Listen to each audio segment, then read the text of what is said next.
Bonjour, c'est Bertrand Le Bollé-Vovici qui vous parle de drogue.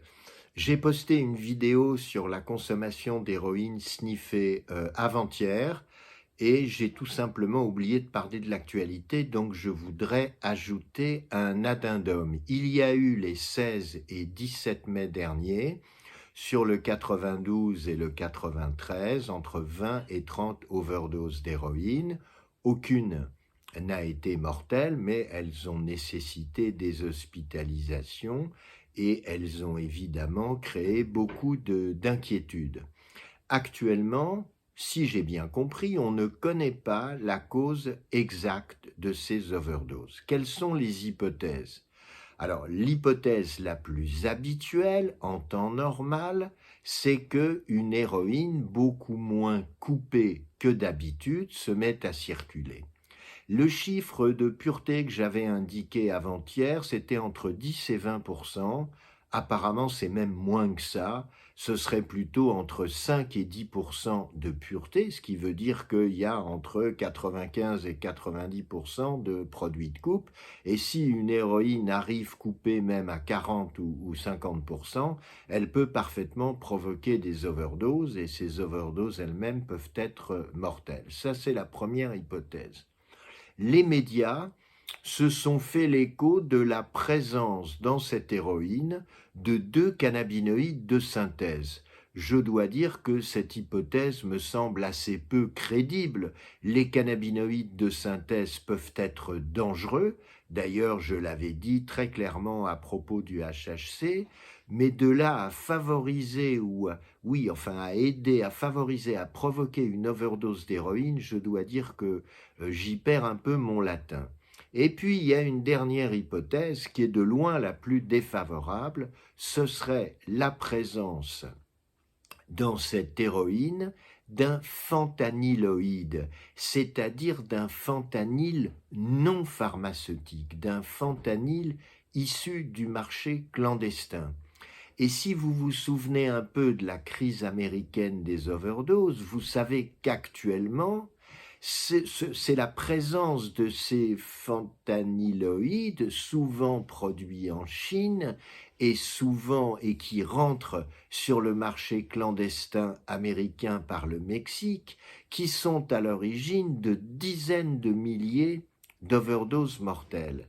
Ça fait maintenant plusieurs années qu'on attend l'arrivée de fentanyloïdes en Europe, et cette arrivée serait forcément bruyante parce qu'il y aurait immédiatement un nombre considérable d'overdoses dont certaines seraient mortelles.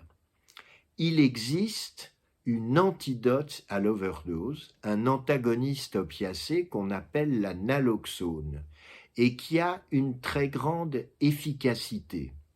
Malheureusement, cette efficacité est un peu moindre avec les fentanyloïdes, mais tout de même, ça peut sauver des vies. Cette naloxone existe soit sous forme injectable, soit sous forme de spray nasal.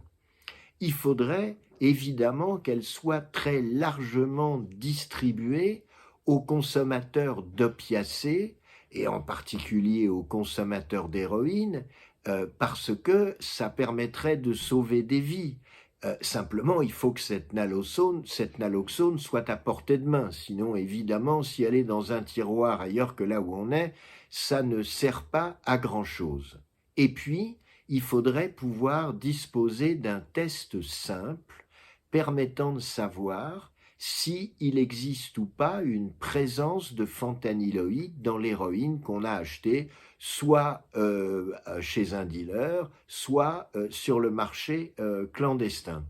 Il y a quelques années, lorsque je travaillais sur la crise américaine des opioïdes, j'avais été extrêmement surpris qu'il n'y ait pas plus de publicité pour un test qui semblait exister et qui était peu onéreux.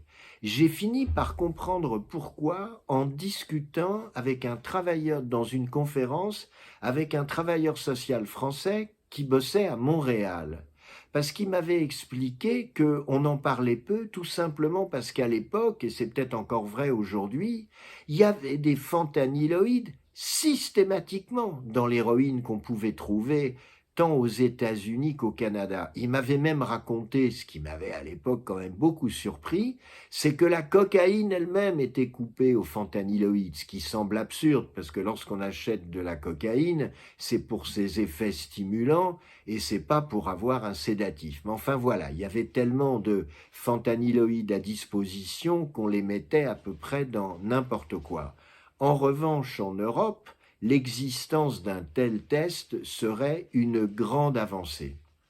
Il y a une dernière chose que je n'ai pas dite, je crois, ou alors je me répète tellement que je suis au bord de l'Alzheimer, c'est qu'il ne faut pas consommer d'opiacés en général ou d'héroïne tout seul, parce qu'évidemment, s'il y a un problème, eh bien, personne ne peut vous aider.